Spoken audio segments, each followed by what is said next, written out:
Welcome to Apex Racing TV.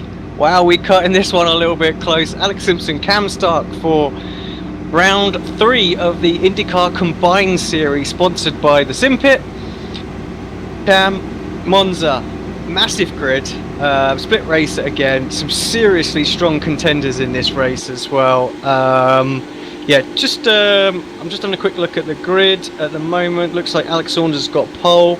Eunice DeCarlo up there in second place, Nigel Monif in third.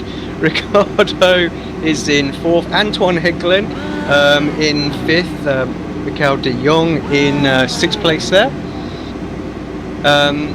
Mathieu Hoyer in seventh, Xavier in eighth, Pazival Train in ninth, Eric Davis in 10th, Sorry, Marco, I won't dare to annihilate your name there. Just having a quick look through some of the other grid positions, which we've only got the back straight before everyone's in. A few drivers not qualified set a time, but this is going to be pretty high strength of field, I think, Cam. Oh, definitely. Looking at the grid, there's so many familiar names. I mean, we got Ricardo, incredibly achieved. He's got a lot of achievements in the IndyCar. And then we got Antoine, WCS driver. We got Alex Saunders, obviously always up the top. Eunice DeCarlo, I think, won the championship once in the DW12. Nigel Monif, Indy 500 champion. The top 5 all have accolades to their name. It's pretty incredible. It's going to be incredibly tight. And knowing Monza's high speed, obviously a couple of chicanes at the Lesmos separating the whole track. Yeah, it's going to be a good one. Push to pass, everything you really need just to make this race pretty epic, I think. Turn 1, let's hope it's all good. Yeah, I'm sure there's going to be people on the push to pass button heading down there as Alex Saunders is going to get ready to take the field to green. Yeah, Saunders is leading the combined championship at the moment, so you'll want this race to be good.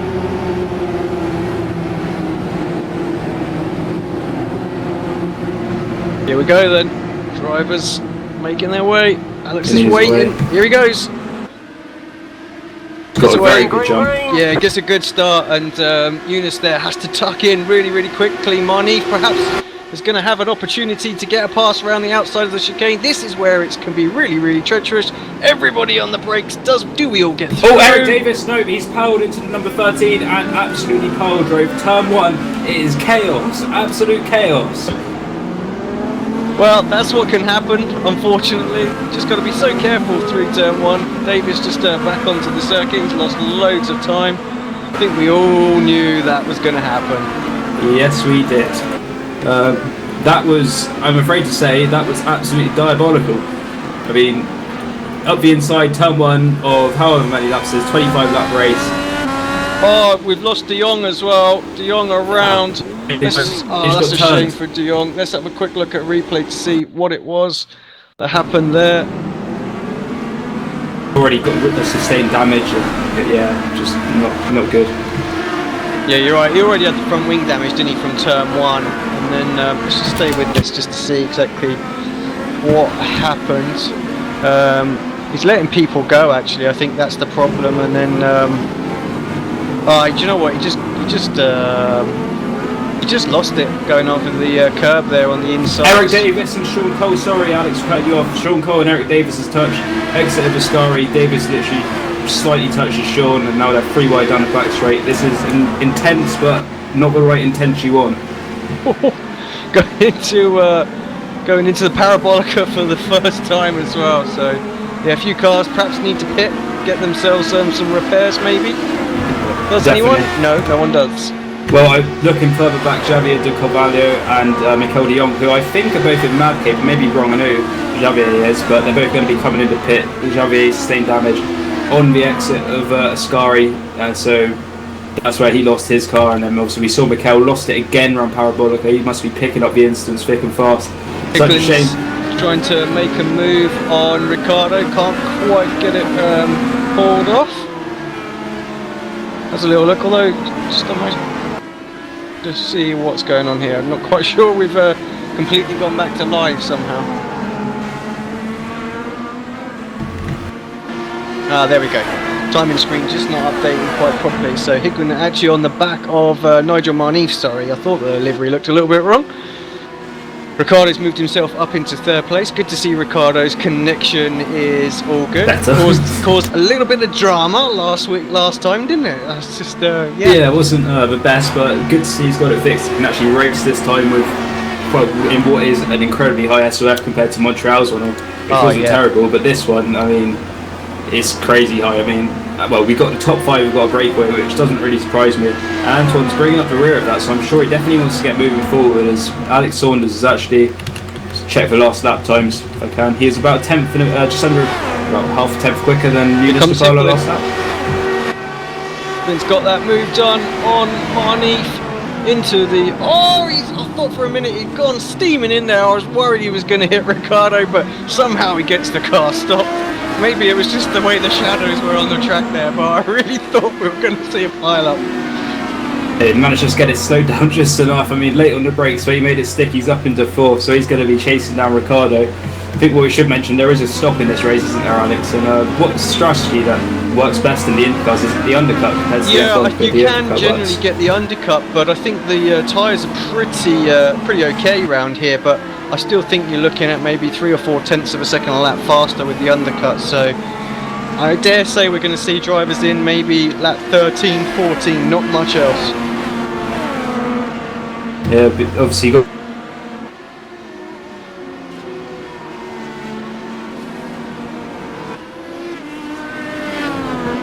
I think we just lost you for a second there, Cam. Yeah, sorry, my connection just went haywire. Can I just say what a great drive so far from Alex Saunders, just pulling away from, you know, veterans of the series. Great pace out there. Let's just hope that it's not that he's just so light at the moment and people are actually going to try and get the undercut with actually spending less time refueling. That's the only difference. So some drivers might still pit early, so the tyres are good, but the fuel, the car's a little bit heavier. Fingers crossed Alex is going to be very, very similar fuel load, like within a lap of everyone else, but if he is, then his pace is certainly looking good. He's only, well, when I say only, a tenth quicker, just under a tenth quicker, which is all he needs to keep chipping away at the gap at the front. Hickman closed in on Ricardo that lap as well. 132.8 for Ricardo, and it was 132.3 for Hicklin, so yeah, very quick indeed out there. I mean, Saunders has really sort of held his own throughout the series. Always you have a bunch of top drivers every now and then come in, and like he's showing now, he's one of those top drivers for sure.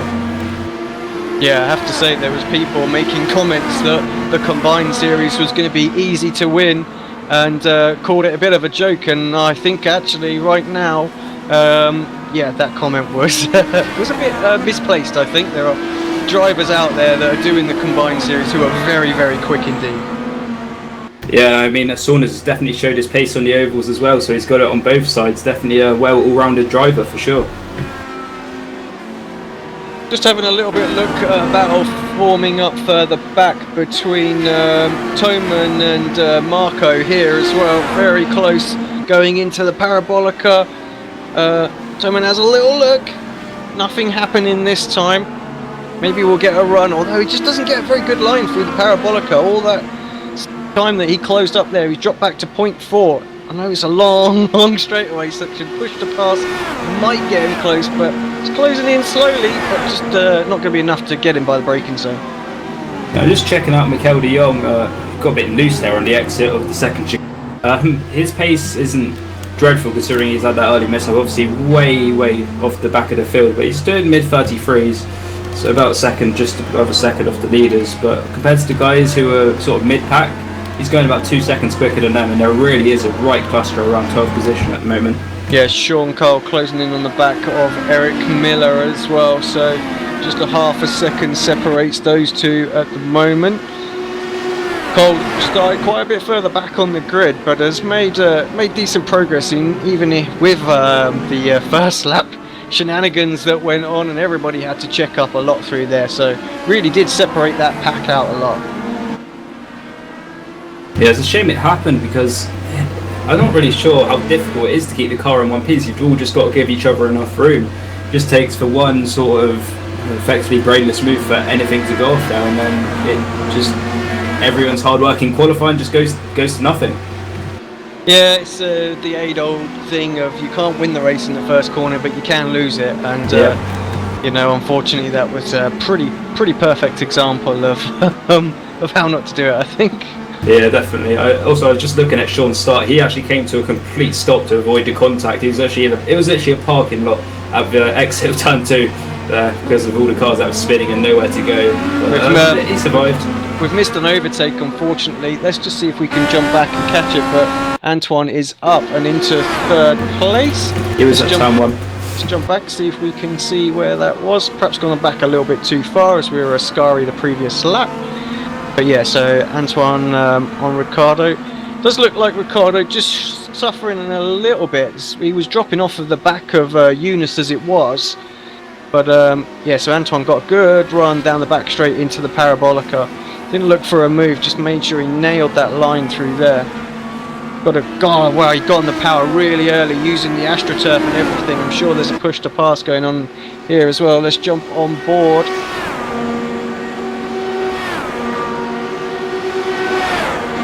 We're going to try it. Antoine, he's through already. Like I say, pretty straightforward into turn 1, got the move done, and then just nailed the brake in. Hit the actual sausage curb there a little bit on the exit of the chicane, but was able to control the car and carries on his business.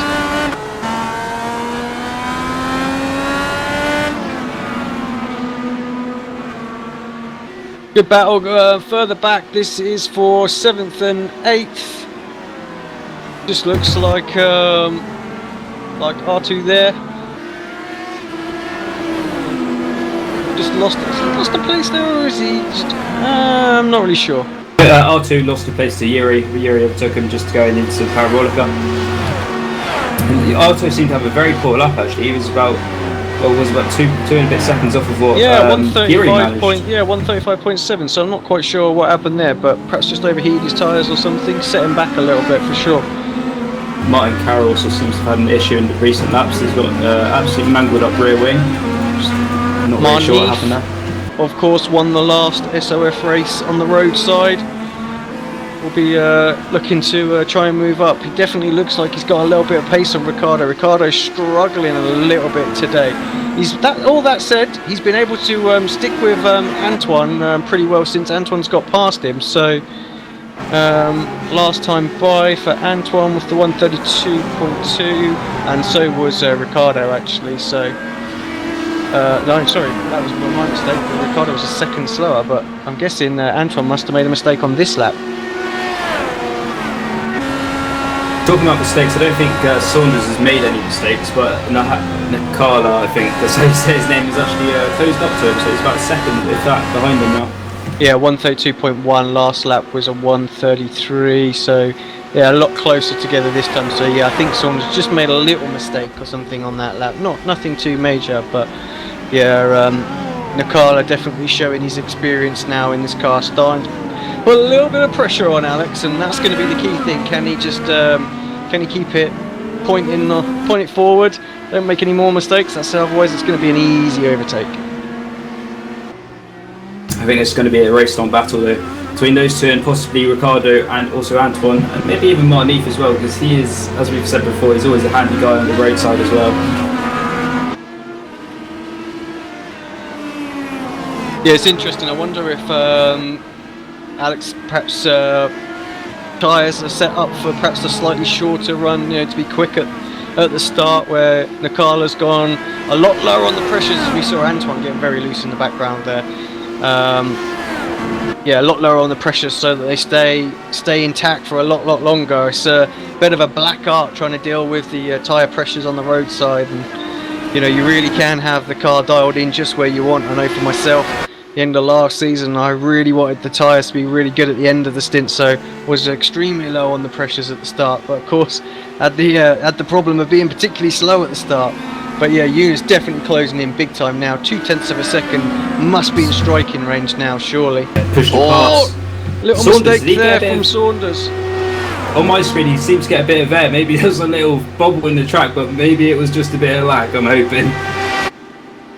Yeah, it ducks back in, but yeah, that way just let Eunice get up and pass, no problem there. So What do you do now? I mean, we're lap 9. You can't jump in this early, but do you think about jumping in lap 12, trying to get the undercut on Eunice and get back out in front? Yeah, as we know the undercut works, it could be a thing to do, especially if Saunders is burning off his tyres quite early. And then track position could be key, because he did keep him behind for roughly 8 laps, so it's up to Saunders what he does, considering he's experienced, he knows what to do, he knows how to cover him off if he can. All he's got to do is stick with him to as close as he can if wants a chance of finishing him first. Antoine seems to be struggling a little bit on pace as well now, so I know obviously Antoine is Apex Racing UK and Saunders is in the Apex Racing Academy, so it's fair to say they've probably got a very similar setup on the cars right now. So it looks like both drivers just sort of struggling, so it definitely looks like they haven't gone perhaps for the long run tyre pressures that we were talking about. Yeah, they're certainly not the only ones struggling though. Absolutely nailed his tyres. Not as in nailed him as in a bad way, he's got him where he wants him to last throughout the run, whereas Shiva and Marleaf all seem to be dropping off a little bit as well. Just having a little look, Sean Cole still up the exhaust pipe of Eric Miller, not able to get past. I have to say, Eric's livery, very, very nice. I fancy a nice cold Coke right now.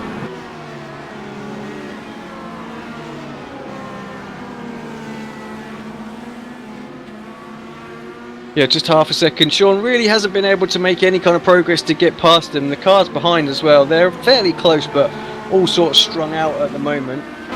Sean might have a chance this lap to get Eric Miller down for straight as they come up the opening turn of the lap.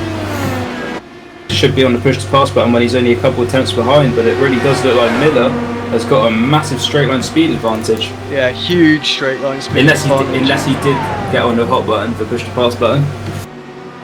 Sean's right up with him in the braking zone. Sean definitely looks quicker through the chicane as well. Makes me think that Miller might be running a bit lower downforce just to counteract Sean's high downforce setup, but who knows? Yeah, going to be very difficult for Sean to get by. Sean really is going to have to jump into the pits early, try and get that undercut, I think, to get by. Looks like he's got the pace to pull away. Car looks extremely balanced in the chicane, so no real problems there. Yeah, Nikala absolutely flying at the moment. 1 minute 31.9, quickest lap of the race, that last one. 1.3 seconds quicker than Alex Saunders, so although he did go a bit wide there, Nikala's got it. He seems to be fairly confident with his car at the moment, what he's got underneath him. Yeah, great pace out there. See what he does as he crosses the line this time. Only 132.9 this time. Okay, maybe it's just one lap. Still a half a second. You know what it's like though. It's so easy to put a lap like that in, but you just kill your tyres doing it, and the next one's just always a little bit slower. So definitely got the pace out there. Oh, Antoine, sorry, got a bit of fishtails there because the turn 2 there, but his pace is looking good as well currently. Yeah, 132.7. Probably the quickest out of the top 5 that time by. But the guys are really just are sticking with him. Ricciardo's not losing any real ground, so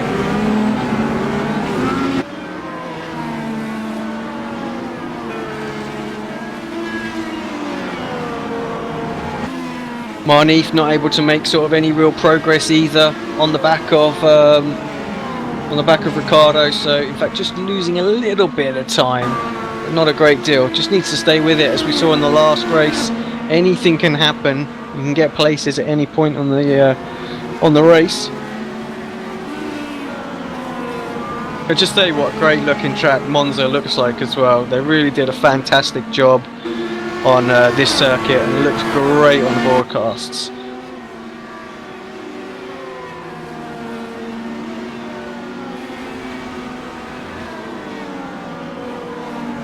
Yeah, Nikala does seem to be pushing quite hard, especially using all the track available and more at the Parabolica there. So, still doing a 32.6, which is 6 tenths quicker than Saunders, although Saunders' pace is dropping off a little bit. Quicker than Hickman too.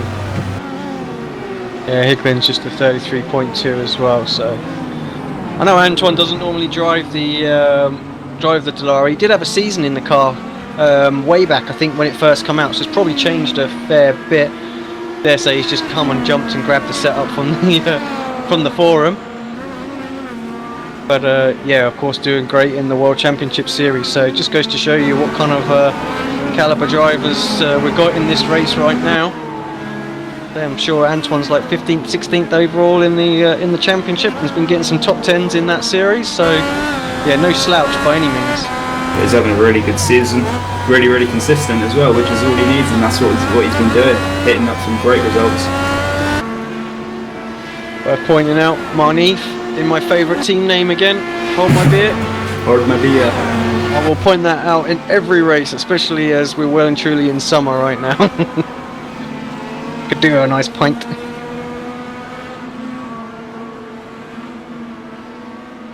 Top 5 still pretty close together when you look at it. Only 7.1 seconds cover them. So depending on what they do with strategies, could expect anyone in. Probably, I would think we'll see the first car in maybe next lap. Somebody do a 50% split. Yeah, we'll soon see. Be interesting to see if Saunders will be the first one to duck in if he wants to try and at least get back a bit of time that he has lost. And there is Mikel de Jong who has had yet another spin, and the car gets past easy enough. Yeah, not a race that Mikel's going to want to remember too quickly, I'm sure. Just been an absolute disaster from word go, but he's sticking with it, which is good to see. A lot of drivers would have bailed, I tell you. Yeah, for sure. Great livery too. Yeah, you gotta love the Taylor Swift Tony Kanon one, don't you? Oh man.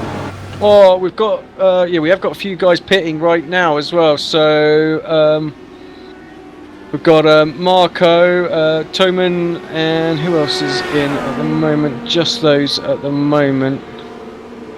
There are a few others as well. Yeah, like Sean Cole's in as well. John G. Hill's in. So really, everybody flying in. Now, yeah, a lot of drivers. It's definitely pit stop window now, that's for sure. Did Miller get out in front of Cole? He did as well, so that was Cole's opportunity. Couldn't quite pull it off in the pits, unfortunately. Yeah, Miller did have a better in-lap as well by about half a second, it seems, from Sean. So Sean has got some work to do, although it will be possible for him to overtake, I'm sure, but pace he showed in his opening stint. Meanwhile, Alex Saunders is in, and Nicola is carrying on. Shearbon's in as well, and Antoine has stayed out, as has Marnif. So, come the next lap, or the lap after that, we will see where the field is totally shaken up to. Yeah, I wonder what they're thinking with the different strategies out there right now. Maybe really long and just a splash of fuel, fresh boots. Away they go, different strategies panning out. Let's see how quick Saunders' pit stop's going to be. 8 seconds flat there, so very, very quick stop. Ricardo was 8.2 seconds back. So yeah, let's see how that stacks out to when Antoine, Nigel and Eunice all jump in the pits.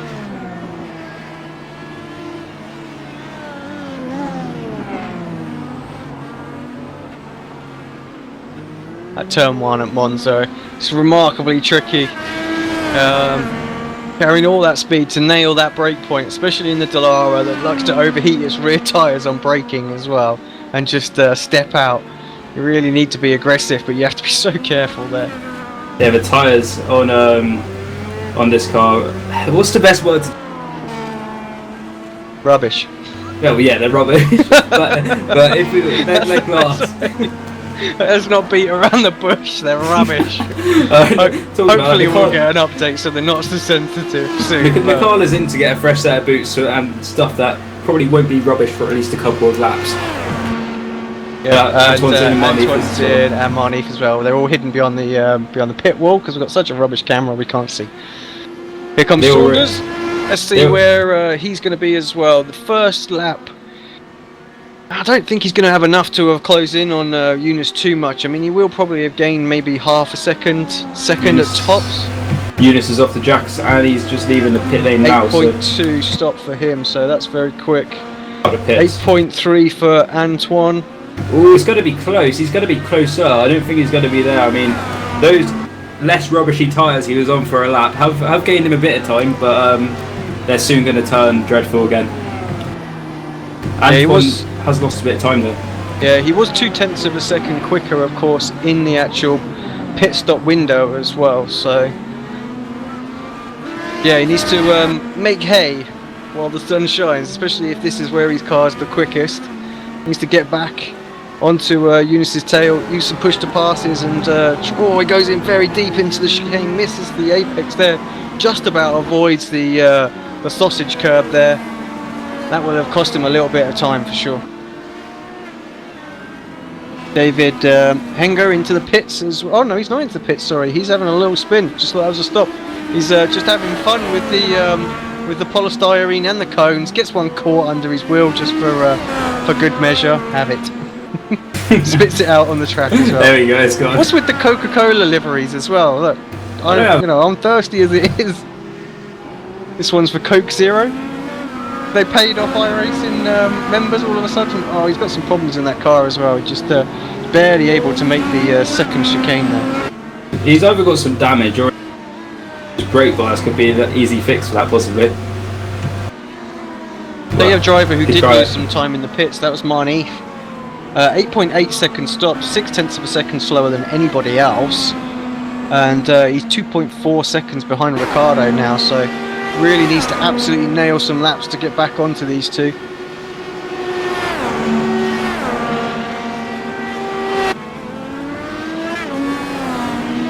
In all honesty, I think if Nicola can keep it together, then he could well come out on top of this race unless Saunders doesn't answer for him and keeps his tyres in check. I mean, I think Higelin and Chivon are going to have their own battle, the third for the last podium spot come the end of the race, but the top two are gone, to be fair. They're in the world of their own this race. Yeah, exactly. I'm not quite sure that Higgins perhaps had enough practice, just kind of jumped into it. I noticed he jumped into the F1 broadcast race we were doing all of about half an hour ago and said, oh, is there Indy today? I was like, yeah, we're doing it. He was like, oh, I'll jump in. So he's probably done about 10 minutes of practice and a quality run. Yeah, if that's the case, he's certainly not done a bad job whatsoever to be in third place so far. I mean, we know Anton's talented. Just shows not much practice in the car and can be up in a very strong position in a great SOF. Union's got some traffic to deal with, moves on out of the way. That's the Sim Pit sponsored car, Martin Carroll. We saw him last week. Martin finished third, I believe it was, in, or not last week, 2 weeks ago with the SOF there. So, yeah, be a bit disappointed, I think, with this one. Yeah, he Was he caught up at the start? No, he had an incident on lap 5 or 6 with John G. Hill at Ascari as they went in. John slightly tapped his rear and he went rearwards into the barrier. So it's still going on, just some rear damage, so obviously a lot of straight line speed lost and overall lap time as well, so technically teammates getting into each other there. Wow, there'll be tension and team speak later, I'm sure. John's just going to hide away because he's running that Ferrari livery, so he can claim his innocence. Typical Ferrari driver, I don't know. Yeah, and it's Monza as well, isn't it? Yeah, exactly. The Tifosi went wild.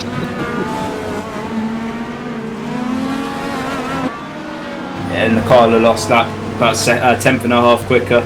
Yeah, just pulling away again. Just those tyres seem to be holding on just a little bit longer. I know how quick Nicola is. I can't remember what race, I think it was Mid-Ohio last season. I had him on my tail, sat around about 1 to 1.3 seconds the whole race, could not shake him for the life of me. Yeah, just a lot of pressure, just couldn't afford to make a mistake. I think I made one little hiccup and he had a little run, but yeah, we had a good battle, so good race. So quick.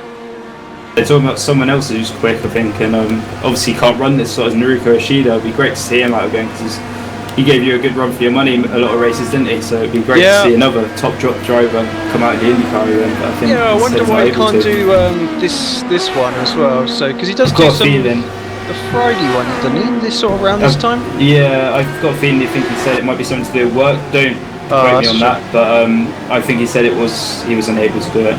Kel de Jong and Sheeran, Kel's just come out of the pit and didn't really hold up Sheeran, just happened to be there. Okay, I'm sure Sheeran will get a little bit of slipstream through Curva Grande, and we'll get the move completed into the next chicane. So, yeah, I was going to have to actually go. Heads up, Antoine. Oh my god. Oh no. Caught his nose. Issues. Yeah. His nose is gone. Ah, that's a shame. That's such a shame for Saunders. Let's have a quick look at that back Antoine. on replay. Has Antoine got any damage? Yeah, very, very slight left front damage to his nose. I'm just checking on the replay now how tight it was. Yeah. What did Saunders do? Let's have a look. We're Just curved it. just jumping back here as well. Just perhaps pushing a little bit too hard. Be guided with that. Oh, he just got a little loose, didn't he, going into the corner? That was it, and he got it in reverse gear pretty quickly. Just wasn't enough. Yeah, driver's just trying to sneak through. Unfortunately, yeah, he's got that front wing damage. That is going to be him done. You never know, it might just reappear. We've seen that. No, it's gone.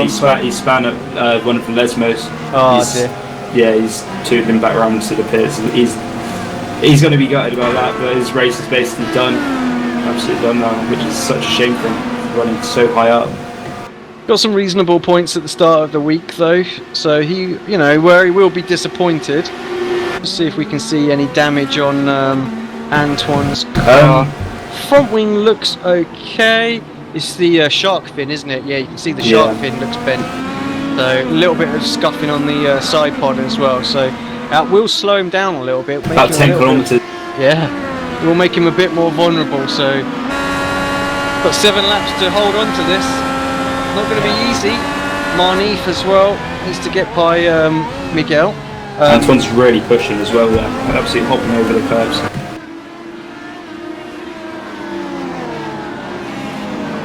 Yeah, Miguel just doesn't, just wants to have a little bit of fun, doesn't he? Just staying in and around the leaders at the moment. Wants to prove that he had the pace to have a little run at them. But yeah, I'm sure Marnif actually probably just getting a little frustrated, want to get by. What that little accident has done is it's released Eunice now. He's completely clear. 8.9 seconds, well 8.6 we see on the screen as they crossed the line the last time. It's his to lose now basically, but that's exactly what we've said for Saunders. He had second pretty much in the bag, and that's a very small mistake, just cost him dear. I mean, I think he might still be going. Yeah, he's still going, albeit down in the 11th position with John G. Hill now. So it's just damage limitation now. He's not going to score higher points. That's for certain. But long season ahead, still 9 weeks left after this. So no need for him to rest in his laurels. He can just keep improving each week. De Jong looking to make a move to unlap himself on Ricardo here. I'm pretty sure these drivers will be having a little moan in their helmets right now. I think they're going to be annoyed because obviously if he was fighting to unlap himself, it would be from first, not from 4th place or 3rd place even, where he's can't even effectively unlap himself. It's just racing for nothing and ruining the money he's charged to at least try and attempt to get 3rd. Yeah, Marnif won't want to use a push to pass to get past the back marker, not with 6 laps to go, but I almost feel like he's going to have to do that at some point because it's definitely holding him up. I mean, we know Mikel de Jong's not a back marker, but this race he just happens to be because that wrecked me, obviously not his fault, it's such a shame it happened, but he should, I'm not trying to be harsh on Mikel, but he should know better when you're a lap car, even if you are keeping pace or quicker, you should yield. Well, I guess the thing I always go by is if you were the car that was leading or trying to lap, what would you want them to do? And I'd want them to get out of the way, and I'm sure de Jong would be exactly the same. So perhaps yes, he wants to get past these guys, but he's not going to gain anything by doing it. He's miles out of it at the moment. He's got 10 seconds to catch up Eric Davis. 5 laps, just not going to happen. All he's really doing is interfering with 3rd and 4th. But we like drama in the IndyCar Series, don't we? So keep it there. We said our piece anyway. Hopefully Marnif gets past, but if not, so be it. Anyway, Shimon is still trying to charge after Antoine, but it doesn't look likely because it's 10th start that lap. Yeah, these guys, their times are just dropping off a lot quicker. Definitely looks like Eunice has got his car hooked in for the long run, and that really has proved where the race pace is, because similar sort of times at the start of the stint, but just both end of the stints, he's just been a clear 7 or 8 tenths of a second a lap faster. Marco Kika and Arto, I'm not going to attempt that surname, battling once again for 6th position. Arto had overtook Marco at Parabolica, then Marco returned the favour down into turn 1. So those two had basically a race-long battle going on. And they're still going. They're within tenths of each other. Oh, that was close as well. Just a little bit of an overshoot there for Arto there as well. It kept it together. Fortunately, I'm sure they're going to be battling until the checkered flag. I've been tuning back into these guys every now and then when I've been scrolling through. It seems they've been having a good race between each other for sure. Money's also got past Mikel now. I did see he got on the radio, so I do expect he asked him to move out of the way. Right there. Yeah, it seemed evident that it wasn't going to happen any other way. So 4 laps to go. He's got the opportunity to have a little run. Just half a second behind Ricciardo. These two look like they're going to be set for a season-long battle in these SOF races. This is exactly how it was at Montreal.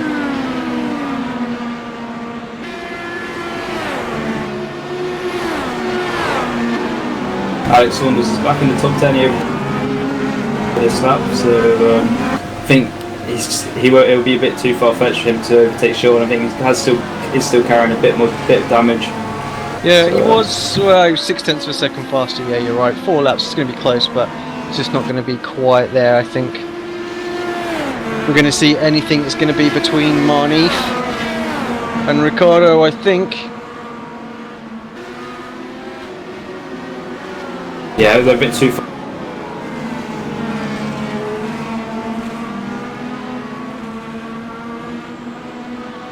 Otto as well, closing back in after that mistake on Marco, but still not close enough. There's no other real battle, so apologies if you don't know what's going on a bit further back. Let's just take a quick look at the standings on the left there. So everybody's pretty spread out now. Really, it is this battle for the final podium position.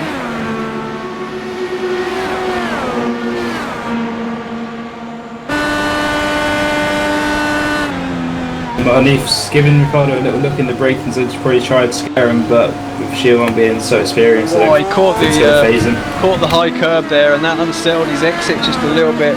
Lost about a tenth just on the exit, so that won't help him. Really get the advantage of the slipstream when you get into the half a second area. Yeah, he keeps poking his nose out, doesn't he? Just moving around in the braking zones now, just trying to upset Ricciardo a little bit. It's very close. Time is ticking. I don't know how many push to passes he has got left, but if he's got one now, that would be probably a very prime opportunity to get past, because he is incredibly close as the exit Lesmo 2. Yeah, that's going to be it surely out of Lesmo into Scari. Not easy to get a move done there, but 3 tenths of a second back. That gap is coming down as well, 2 tenths of a second. We can see the live time on there. Look at the straight line speed as well.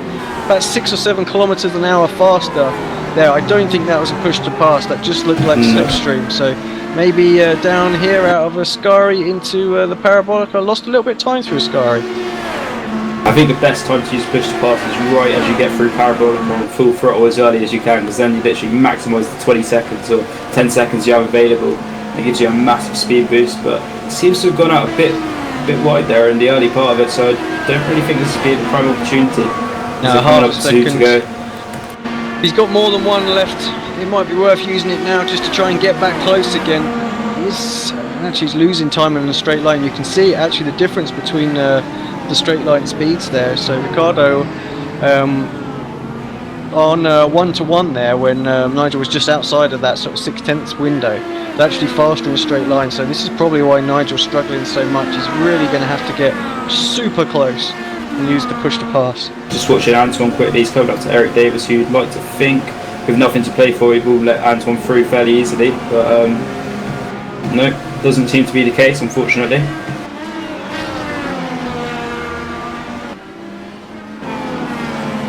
Antoine should be okay to hang on, but it's certainly, well, not great at all.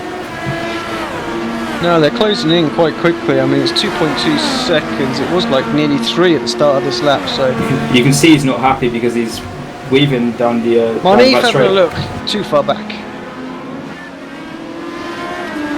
Yeah, unfortunately, that's the difference between oval and road. On road, you know, the blue flags, while they're advisory only, Tends to be that on the roadside drivers mainly move out the way for him. Marneef extremely close as we're coming onto the final This lap. is a prime time to use a push to pass if he's got one, because he was absolutely going to storm past him down to turn 1 if Shearcorners doesn't have one at his disposal. But Higgling could really be, well, I think he should be okay, but he wants to get past as well. But Marneef, Shearcorners pulling away now, even with the slipstream.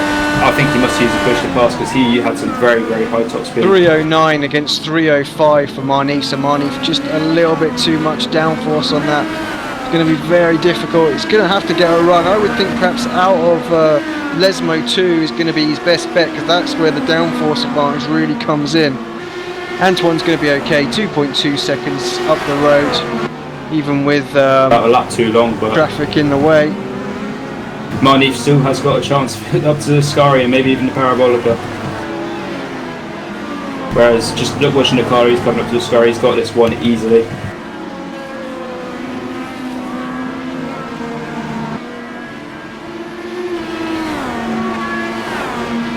Yeah, just a bit too far back, 0.4 of a second. It's not out of the question, but it's very, very unlikely. Take a look at our race leader though, here he comes round the Parabolica for the final time to take the third round of the IndyCar Combined Series and the second, well, the third round of the Sim Pit Series as well. So congratulations to Eunice, celebrates there as he comes across the line. Great race, deserves that victory. Antoine is going to come across in second. These guys still pretty nip and tuck, but it's as they were. Marneef just did not have the straight line speed to pull past. Couldn't even get by De Jong, and I think that was the big problem there. Yeah, just wasn't able to. They might have certainly held him back throughout the race, well, through the second stint. But back to the battle with Arthur can still have a chance. Yeah, because he has used Parabolica a couple of times this race to overtake Marco, but Marco does seem to have a bit of a speed advantage on him, so it's going to be very unlikely unless we see an absolute huge dive bomb, which isn't going to be the case. There's also a 3-car battle going off behind this as well, with between Eric Miller, Sean Carl and Saunders as well. We'll jump to that if these stay as they are, which they do. But yeah, so just jumping back. Oh, it looks like Saunders has got Cole into the Parabolica. Contact! Cole's around. I'll have to have a look at that on the replay, but I think Cole is still going to finish in 10th. Even though his tyres are going to be hot, he's going to be swerving into the line. Cole sort of still finishing in 10th keeps that position, just keeps ahead of Chunji Hill. Let's take a little look at that back, just for a moment. Is there an issue? I don't know, it's difficult. It was a bit of netcode, but just a racing incident. Let's have a look. It was nothing malicious by either one. It was, as you say, racing incident. Yeah, like you say, I think that's just a bit of racing instant. Both drivers trying to squeeze into Parabolica's last corner of the race. No one wants to give. Side by side. Excuse me. Both drivers have a right to turn in there. So unfortunate, Colby. Angry, I'm sure that it ended in a little spin, but I think with him being on the outside, he probably would have ended up in 10th place anyway. Yeah, definitely. Because Saunders did have the inside into the corner, and yeah, good race overall to be fair, especially at the start and the battling. Such a shame for Saunders, and turn 1 of course, but we won't really mention that because we saw that on the air. But yeah, good race overall, Alex. Yeah, 13.5 seconds for the victory then from Nakala, so great race from him. Hicklin, pretty impressive to jump in with not a great deal of experience there, 13.5 seconds. Ricardo will be happy with that as well. That's good for his championship. I think Ricardo has been doing some oval races as well, so maybe keeping a little eye on that combined series. Yeah, Marneef again, he'll be happy with 4th. Perhaps disappointed that he couldn't get a run, just a little bit too much downforce on there, but no doubts that's a good result still for him as far as the combined series goes. Toman will be happy with that, as will Marco. So yeah, good race all. Like you say, a bit disappointing with the turn 1. That really did split the pack up a little bit early. It could have been pretty exciting the whole way through, but yeah, nonetheless, a great race indeed. I'm not sure if we'll have anybody come in for a interview. We might do. We'll just stick around just for a minute. We'll go to a quick advert break, and then we'll be back just with any post-race interviews.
Right, welcome back to ARL TV and for the Simpit IndyCar Combined Series. It doesn't look like we've got anybody coming in for a chat, so we will wrap up the show. Thank you very much, everybody, for tuning in. Before I head away, let me just have a look where we will be in 2 weeks' time. Next week, of course, is the Ovals. I should be racing in that one. Unfortunately, something pops up for the last week, so I will be doing an onboard stream. I think it's Milwaukee for the Indy Ovals, so always fun, difficult to overtake, maximum downforce depending on what the weather conditions like. I'm hoping for a nice cool track just to make it quite exciting, but yeah, we're probably gonna have a really hot one now I've said that.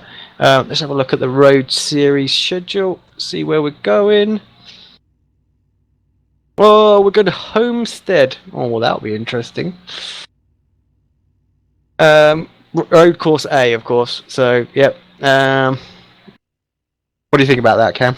For a road, I've heard it's a good track. I've never driven it myself. It's that thing I've driven in the GT1s when they come up. I didn't have a clue where I was going, but it seems quite a good track. In a Roval that drivers are quite popular with, so that's obviously why they voted for it to be on the schedule. But you'd hope it to have another split race. Right now, I'm throwing my toys out of my pram. You are? Yeah. What? For a 6-season schedule, yeah. Sorry, 6 season for a 6-race schedule. I guess, but we could do it's what drivers voted for. Yeah, we can do way better than that. To be fair. Well, you think they'd actually put a proper racetrack on there rather than one of those? But again, if drivers voted for it, then it's what we got to deal with as such. I'm sure I've said my thing before on the forum where I stand with that, but yeah. For a series that's desperate to get participation, sticking the road course on an oval, yeah, it's probably not the best way of doing it if I'm all that honest. But yeah, oh well, that's what it'll be 2 weeks' time. Join us. I'll be here raging, I'm sure. I just hope we have a good grid. Then if we have a decent grid, then we're to be able to deal with it. Okay. Yeah, exactly. If we've got a good grid, then I'll have to eat my hat or whatever it is. Do you know what I mean? But yeah, hopefully it'll be a split. Of course, there should be no excuse for any of the oval drivers not to turn up with that. You've got the track. Let's see you there. Trost, we expect you to be there. Yeah, come on.